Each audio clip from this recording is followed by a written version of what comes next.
Terima kasih kepada MC yang sudah memberikan saya waktu sebagai moderator. Assalamualaikum warahmatullahi wabarakatuh. Selamat pagi, apa kabar teman-teman semua di pagi hari yang cerah ini?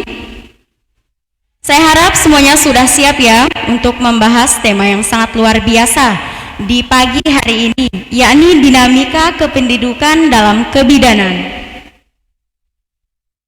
Dan kita akan membahas materi ini dengan pembicara yang sangat luar biasa, yaitu Ibu Bayi Nining Handayani SKM MSI selaku Widya Suara perwakilan BKKBN Provinsi NTB.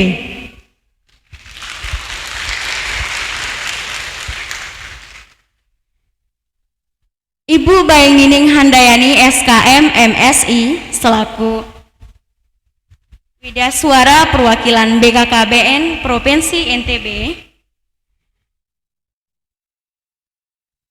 adalah seorang pegawai negeri sipil dan dosen, lahir di Kuripan pada tanggal 27 Maret 1977.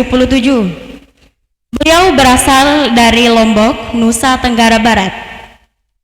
Kemudian beliau pernah menempuh pendidikan yang pertama di Poltekkes Kemenkes Mataram pada tahun 1995 sampai tahun 1998 Diploma 3 jurusan Gizi.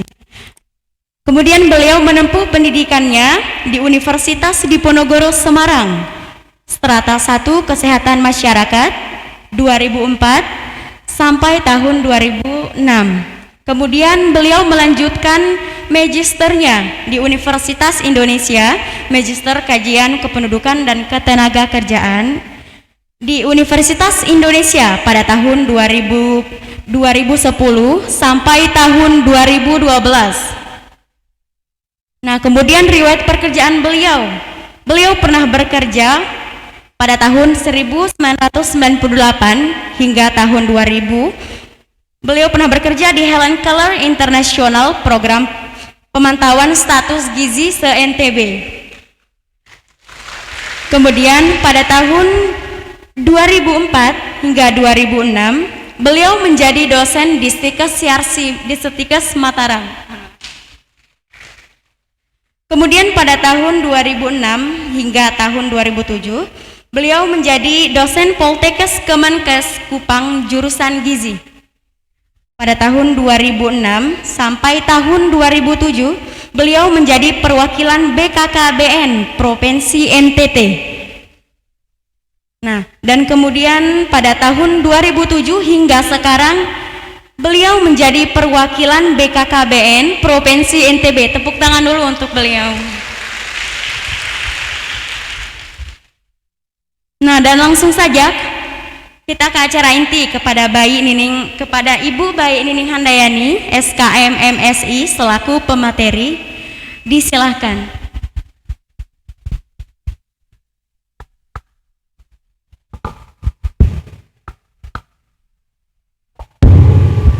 Tes.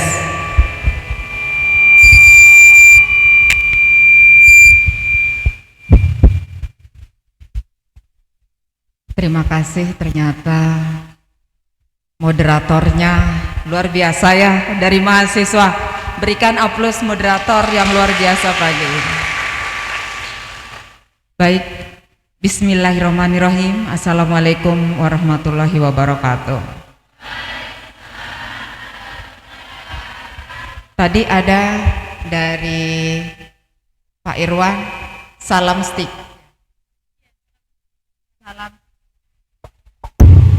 Salam Stikes Yarsi.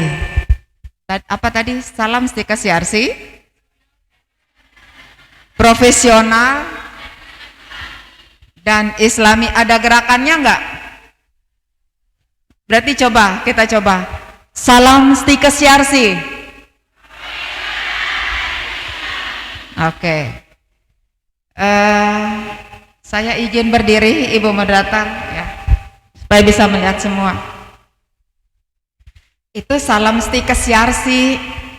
Di BKKBN ada salam juga, Jadi salam BKKBN. Jawabannya adalah berencana itu keren. Ngikutin yang zaman sekarang. Ada yang suka nonton Korea nggak? Sarang yo. Oke, kita coba. Salam BKKBN. Berencana itu. Ya, benar apa yang disampaikan Pak Hadi tadi, bahwa memang kenapa berencana itu keren, karena memang semua harus direncanakan. Untuk menjadi lebih baik dari sekarang, semua harus direncanakan, termasuk adik-adik juga. Calon bidan akan merencanakan kapan akan lulus kuliah, kapan akan bekerja, kapan akan menikah, berapa akan punya anak, sampai alat kontrasepsi apa yang akan digunakan. Itu termasuk perencanaan. Ya adik-adik ya. Baik, pada kesempatan ini, ya Allah Mbak Irni, itunya metal banget. Ya, terima kasih Mbak Irni sudah memberikan kesempatan untuk memberikan kuliah umum yang seharusnya diisi oleh Bapak Kepala Perwakilan. Akan tetapi karena beliau berhalangan, akhirnya ditugaskanlah saya di sini. Baik, kita akan mencoba bercerita tentang dinamika kependudukan. Tapi sebelum saya mulai, pemanasan dulu nih. Jadi saya ingin siapa yang tahu kepanjangan BKKBN, kecuali di semester ini ya, semester 4. Tidak semester 4, tidak berlaku bagi semester 4. Oke, saya sebagai pemanasan, saya akan dapat berikan hadiah. Kepanjangan dari BKKBN dulu deh, selain semester 4. Tidak semester 4. Ada yang tahu kepanjangan BKKBN? Yuk, angkat tangan. Langsung deh, ting ding ding ding ding ding. Yuk, kepanjangan BKKBN.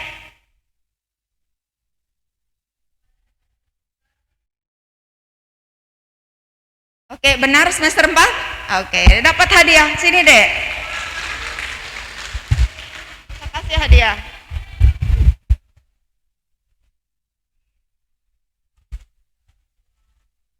Kali ini hadiahnya beda. Jangan dilihat tulisannya ya, karena ini sisa-sisa ini kegiatan. Oke. Baik. Pada kesempatan kali ini kita akan berbicara mengenai dinamika kependudukan. Sampai tidak, bayangkan ada 600.000 orang ke sini, kita mempunyai keterbatasan akomodasi yang luar biasa yang tidak bisa dipenuhi. Akhirnya terjadi kemacetan, akhirnya terjadi hingar-bingar dan lain sebagainya. Saya nonton sampai pulang 1:30 malam. Luar biasa.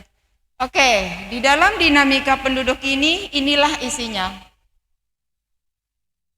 Ada pengertiannya, apa saja masalah kependudukan di Indonesia, bagaimana dengan transisi demografi, dan kita akan membahas sedikit tentang bonus demografi. Jadi di dalam dinamika kependudukan ada 4 hal penting yang akan kita bahas untuk itu. Yang pertama adalah tentang dinamika perubahan.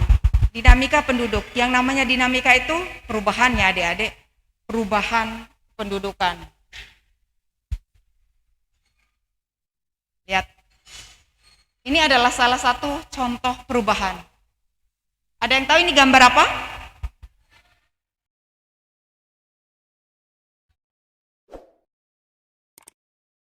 Ada banjir. Ada kekeringan. Kemudian ini terjadi kemarin.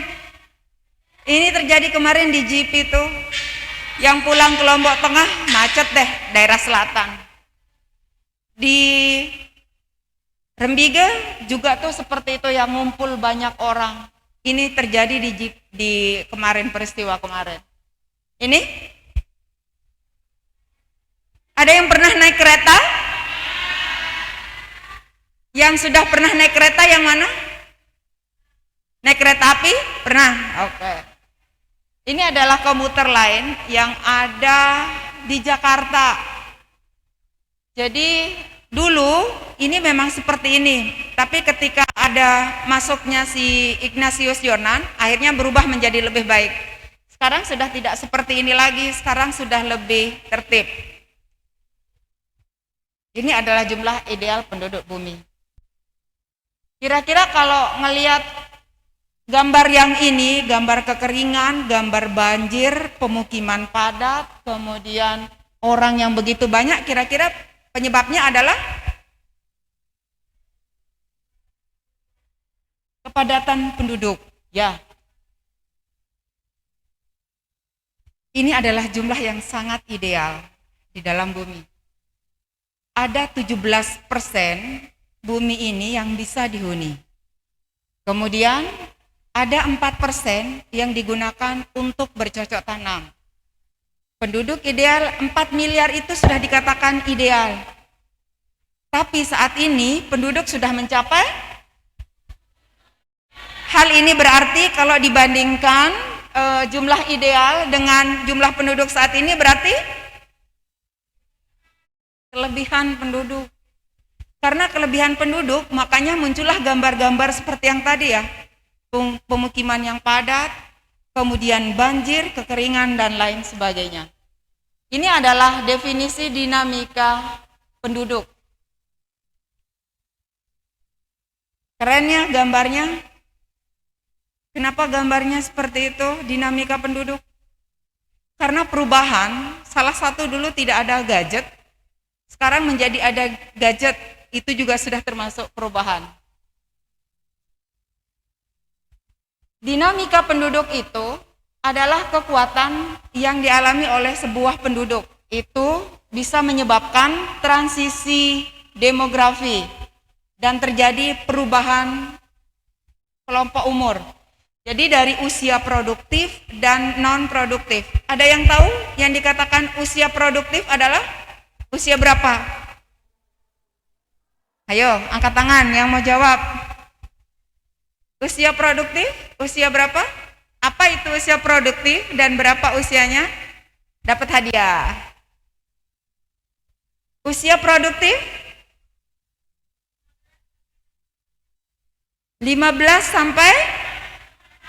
Kenapa dikatakan usia itu sebagai usia yang produktif?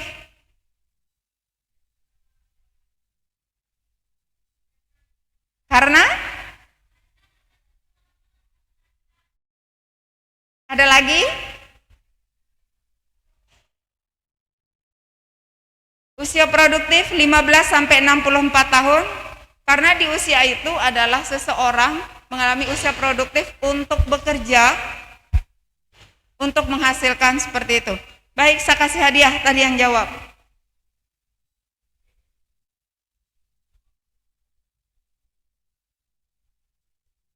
Ya. Jangan dilihat tahunnya ya. Hanya ini yang saya temukan. Baik. Dinamika penduduk.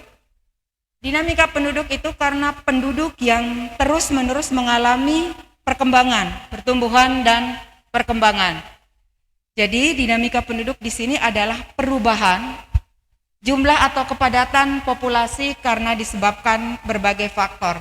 Ada yang tahu apa yang menyebabkan terjadinya perubahan jumlah penduduk?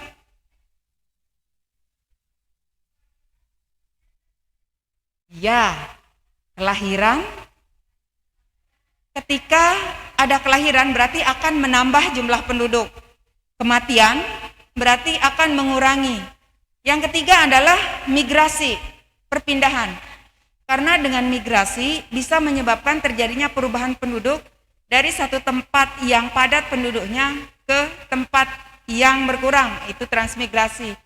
Atau mereka bermigrasi, pindah karena alasan-alasan lainnya, seperti alasan pekerjaan. Ini adalah konsep dasar dalam kependudukan dan pembangunan, di mana untuk kualitas penduduk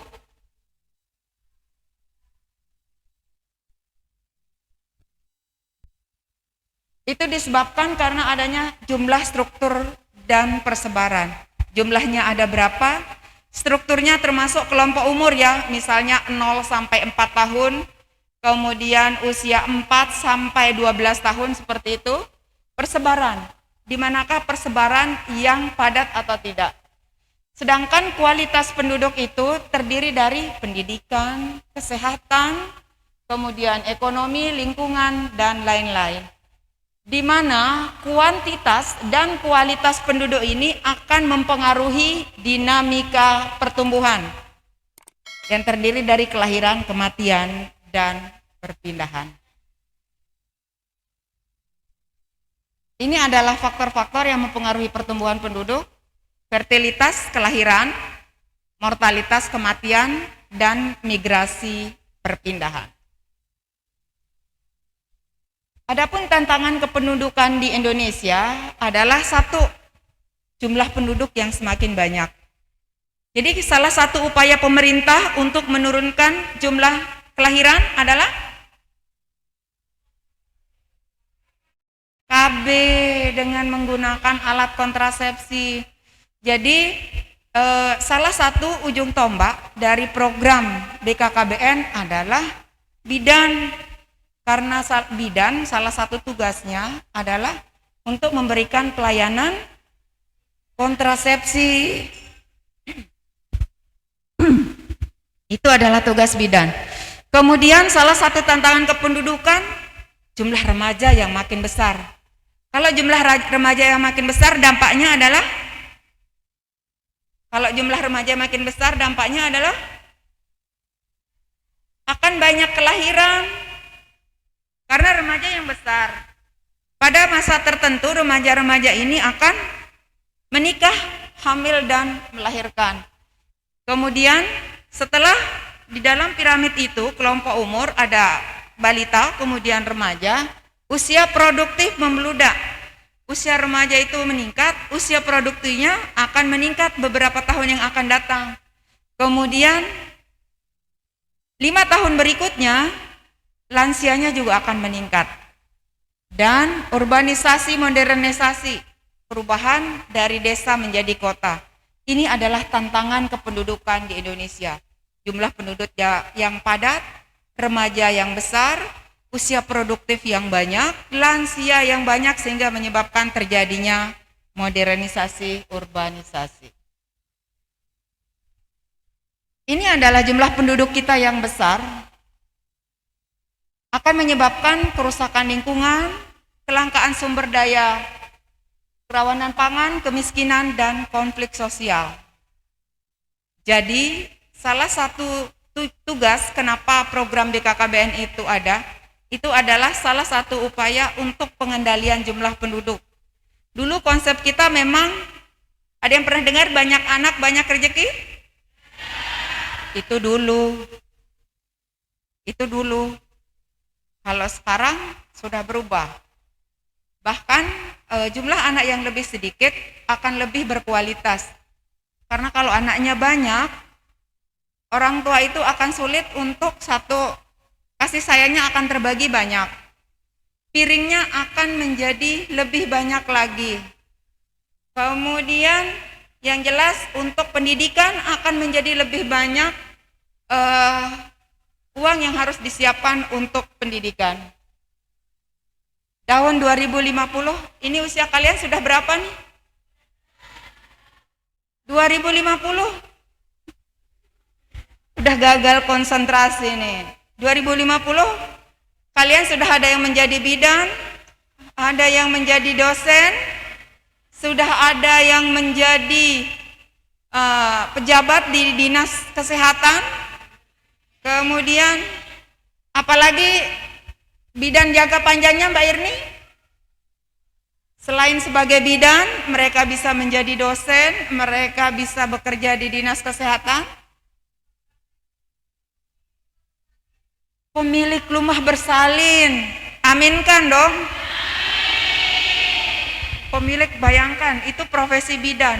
Tidak menutup kemungkinan bidan itu bisa menjadi apa saja. Bahkan menjadi presenter bidan juga bisa. Bahkan bidan bekerja pegawai bank juga bisa. Karena sekarang bekerja di sektor manapun sudah tidak banyak yang tidak melihat background pendidikan. Kemudian masalah kependudukan di Indonesia, yang jelas jumlahnya makin banyak ya. Jumlah dan pertumbuhan penduduk.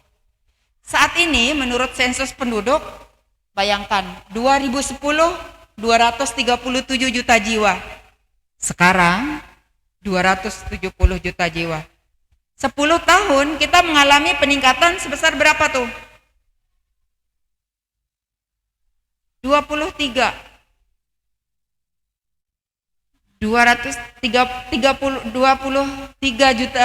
juta jiwa.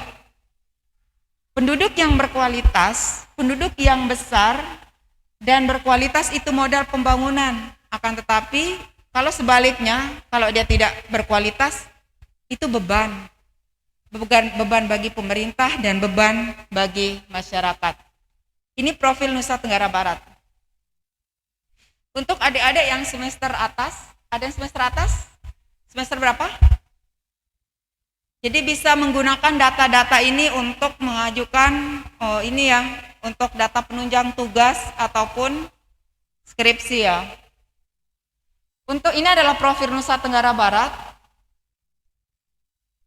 dengan luas wilayah yang segini. Jumlah penduduk Nusa Tenggara Barat saat ini adalah 5,32 juta jiwa. Ini sumbernya adalah sensus penduduk. Ternyata mana lebih banyak laki-laki apa perempuan?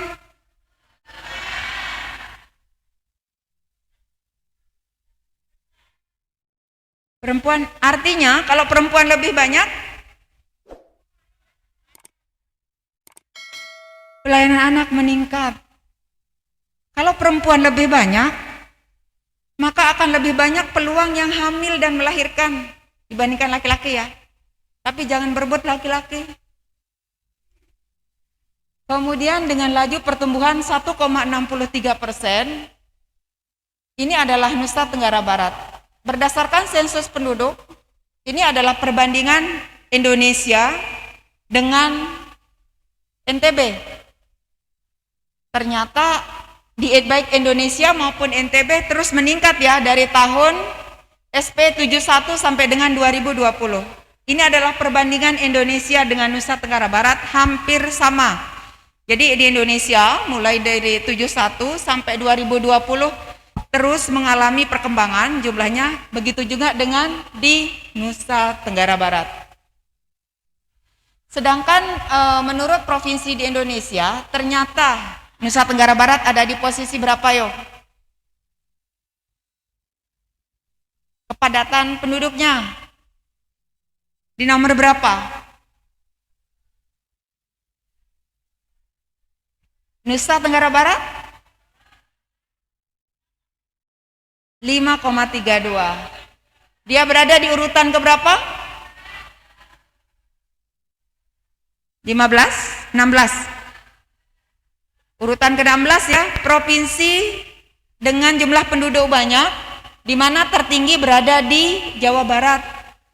Sementara di Kaltara baru 0,70 juta orang. Kira-kira kenapa di Kaltara sedikit penduduknya? Provinsi baru. Kemudian untuk persebaran penduduk, ini adalah masalah kependudukan yang kedua. Yang tadi, yang pertama adalah masalah penduduk yang pertama,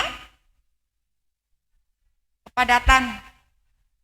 Kemudian masalah penduduk yang kedua, ternyata di Nusa Tenggara Barat yang paling padat kalau dibandingkan Lombok dengan Sumbawa mana?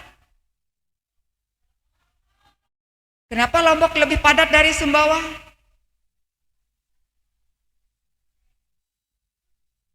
Mana nih yang di luar Pulau Lombok? Coba angkat tangan.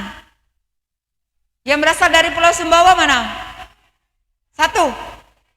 Ragu, yang lain nggak mau ya?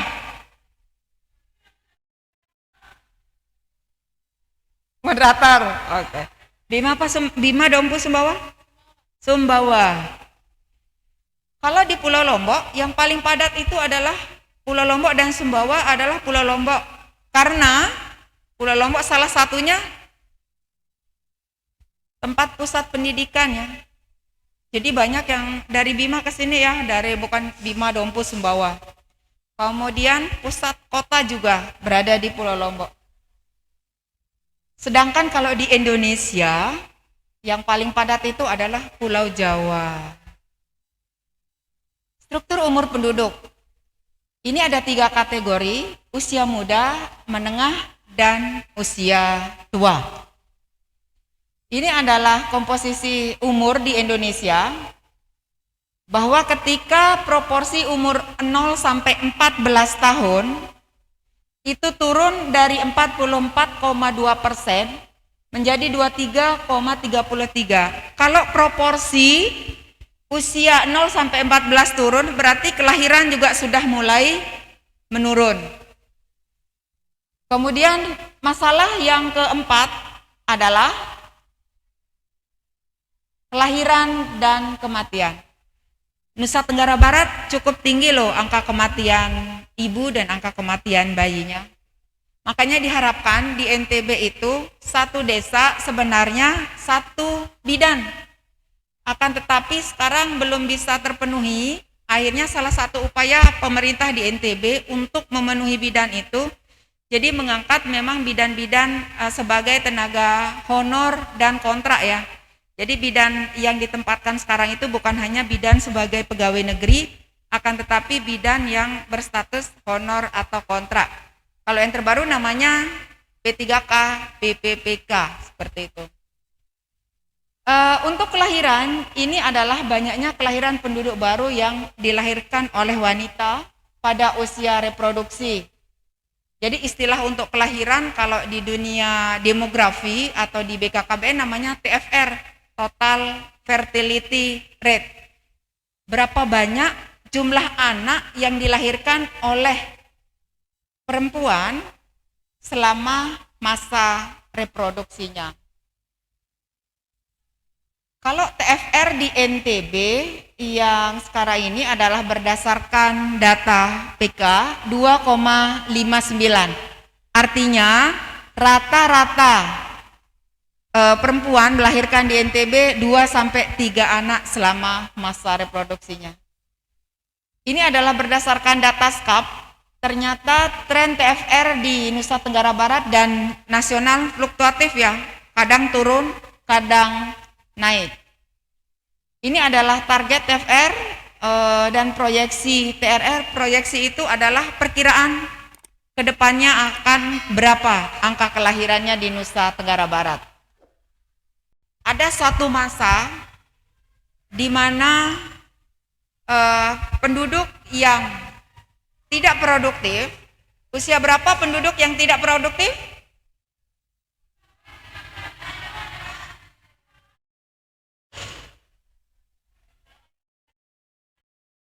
Ya, di bawah 15 tahun, di atas 65 tahun. Itu adalah penduduk non produktif. Jadi yang namanya bonus demografi itu adalah ketika rasio ketergantungan orang yang bekerja itu menanggung lebih sedikit orang yang tidak bekerja. Kan usia produktif itu tadi 15 sampai 64 tahun. Itu akan menanggung orang-orang yang tidak produktif, misalnya di bawah 15 dan di atas 64 tahun.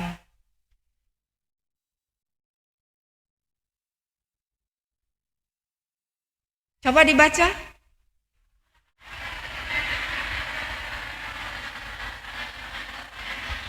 Ya.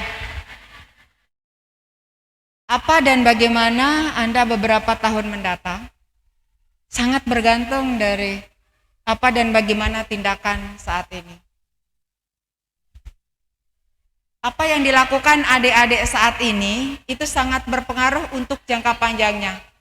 Lagi-lagi apa yang disampaikan Pak Hadi tadi, dulu memang seperti ini nih, sekarang seperti ini, kita tidak tahu nih ke depan adik-adik akan menjadi apa dan seperti apa. Mbak Ir, masih ada waktu? Kita mau putarkan video? Videonya nggak lama. Oke.